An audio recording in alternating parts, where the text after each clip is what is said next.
बातचीत के दौरान ड्रिस को पता चला कि पुलिस काफी समय से उनके घर के चक्कर लगा रही है। वो समझ गया था कि अडामा जरूर किसी मुसीबत में है, तो वो जल्दी से उससे मिलने गया। असल में अडामा के पास से 30 ग्राम ड्रग्स पकड़े गए थे।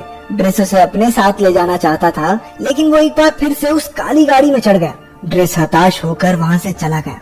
बाद में वो फिलिप के साथ बैठकर एलेनोर के लिए एक चिट्ठी लिखवा रहा था। उसे हैरानी हुई कि अब तक दोनों ने एक दूसरे की तस्वीर तक नहीं देखी। उसने चिट्ठियों में से एलेनोर का नंबर निकाला और उसकी सीधी बात फिलिप से करवा दी। इसके बाद तो दोनों दिन रात फोन पर बातें करते रहते।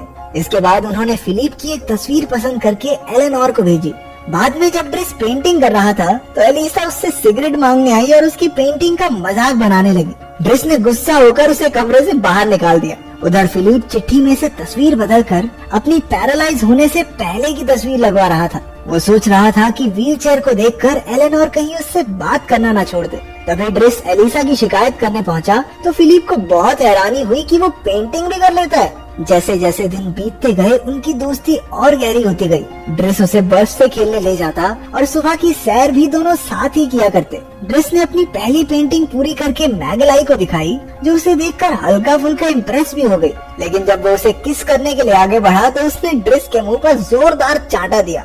खैर फिलिप को पेंटिंग बहुत पसंद आई और उसने उसे बेचने का वादा किया। जब फिलिप का जन्मदिन आया तो वो ज्यादा खुश नहीं था, क्योंकि उसके रिश्तेदार हर साल ये देखने पहुंच जाते कि वो अब तक जिंदा है। बर्थडे पार्टी में सब बोरिंग क्लासिकल म्यूजिक का मजा ले रहे थे।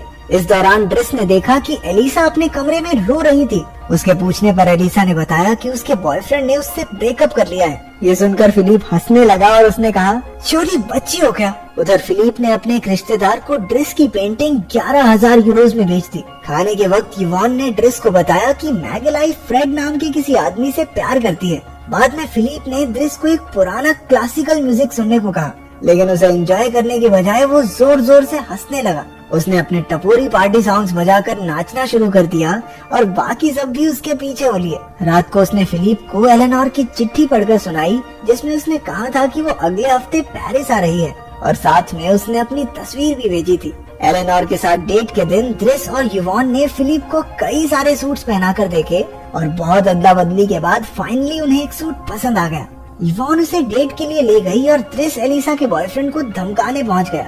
जब वो एलिसा से माफी मांगने को तैयार हो गया तब जाकर ड्रिस ने उसे छोड़ा। रेस्टोरेंट में युवान और फिलिप एलेनोर का इंतजार कर रहे थे।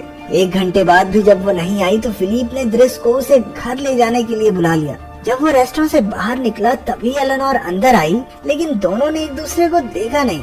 फिलिप ड्रिस को अपने प्राइवेट प्लेन में घुमाने ले गया।